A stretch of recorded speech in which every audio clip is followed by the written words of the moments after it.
Hey guys, this is Varun Manik, and today we are going to capture the last lecture in VPC. Previous section we have already showed you the launch wizard VPC, this particular section, and deletion of these resources.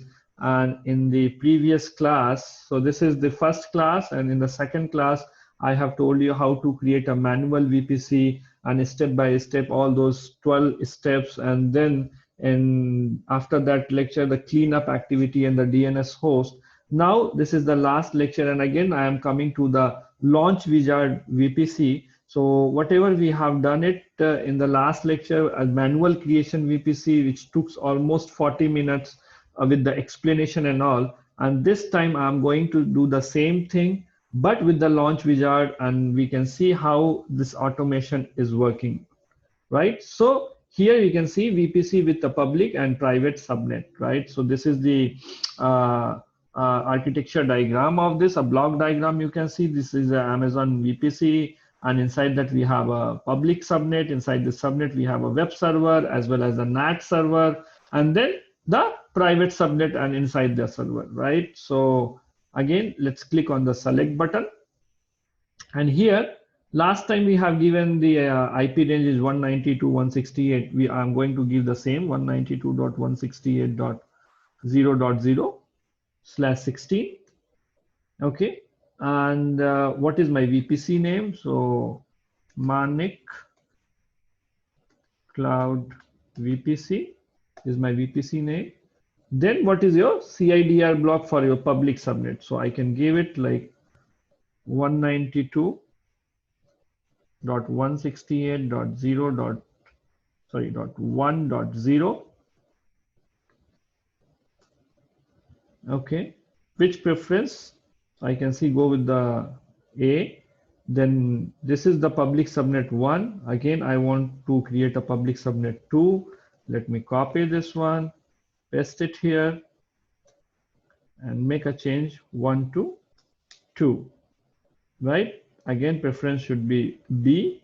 Now, what is your private subnet name, right? So 192. Okay, that's why it is showing the error. So we have VPC name, we have public subnet CIDR block, we have public subnet name is a public subnet. If you want to put something, so I can put like AZ1. Okay, and similarly, if you want to put here, so AZ2. But this is my private subnet, right? So either I can put 2 or 20. So let's make a change of 20. So it will create one public subnet and one private subnet, right? And it will ask for a NAT gateway. So use NAT instance or NAT gateway. So we do not have any NAT gateway right now. So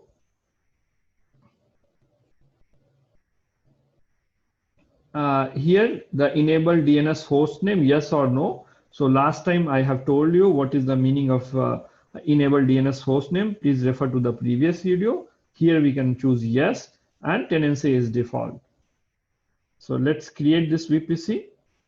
Again, yeah, this is the error we're going to find, invalid allocation ID. The allocation ID that you entered does not match to your existing IP address.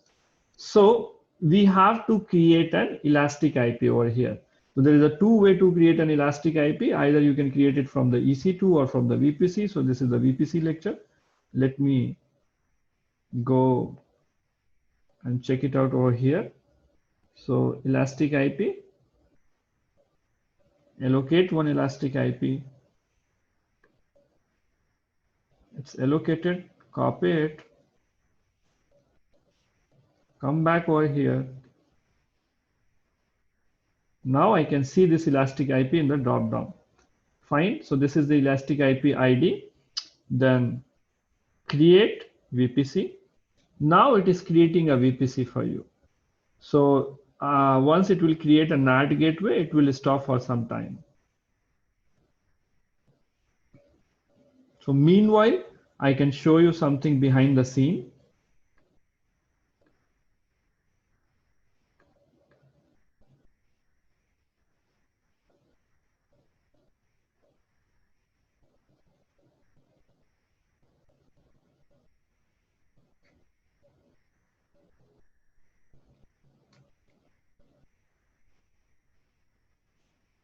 So let me pause my video and come back again once it is done.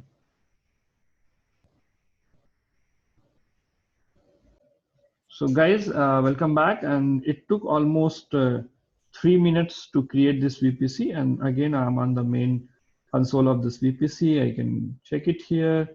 And my newly created VPC with 192.168.0.0/16 is already created. So I can give some name, but in the tag section, even though in the tag section we don't have any name over here, so that is quite amazing why it did not take the ManikCloud VPC. Yeah, so let me give this name, ManikCloud -VPC. So this is how we can automatically create a public subnet, a private subnet, and all those stuffs. If you can check it out over here, you can see all the resources, the subnets, the route tables. Inside the route tables, we can choose anyone. You can see the routes. It's locally.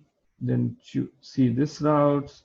It can be going to the internet gateway, the subnet association. All thing is already here, right? Similarly, if you can check out the internet gateway, it have already created an internet gateway for you attached to your VPC. And if you can go to the NAT gateway, it is also created for you and it is attached to the VPC, right? So this is how we can create it in an automated way. So let me show you a quick cleanup for this. So again, you have to go to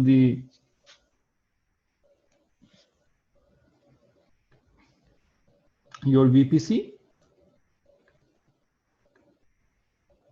and try to delete this one and see, you can figure it out some error. So this ENI and this NAT is a part of that. So if I can deassociate this ENI, that is my elastic IP address, from this NAT instance and delete this ENI, and then I can delete my entire VPC. So let's do that.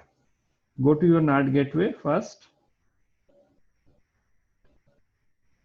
then go to the action, then delete this NAT gateway. So delete the NAT gateway, is deleting it right now. So now this IP address or this network interface card, this ENI, I can click it. It can be redirected to the next tab. Now, if I can delete this ENI,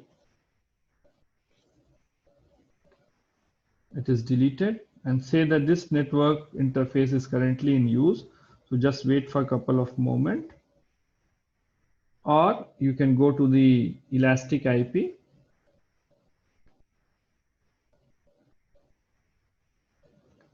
and go to the action, release this elastic IP.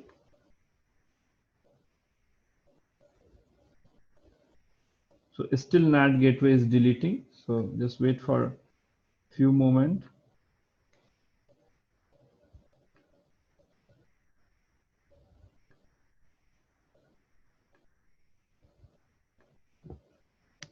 Now it is deleted. Our NAT gateway is already deleted. So if we can go again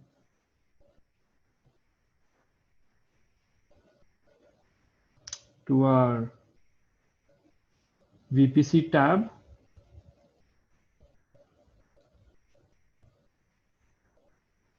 wow. So let me go to the VPC tab right now. Go to the VPC, select ManikCloud, go to the action. Now delete this VPC. And this is how it is deleted within 2 to 3 minutes. So this is the automated way to create that. But in the production environment or in UAT, or even though in the development environment, this launch wizard will not be in use. So if someone who is very new to the VPC or very new to the AWS cloud, or they are from the development or testing background, so this kind of automated or launch wizard VPC is for them. So for the production environment, we always use to create a VPC by. Thanks for watching this video, and let's meet in the next video. Thank you all.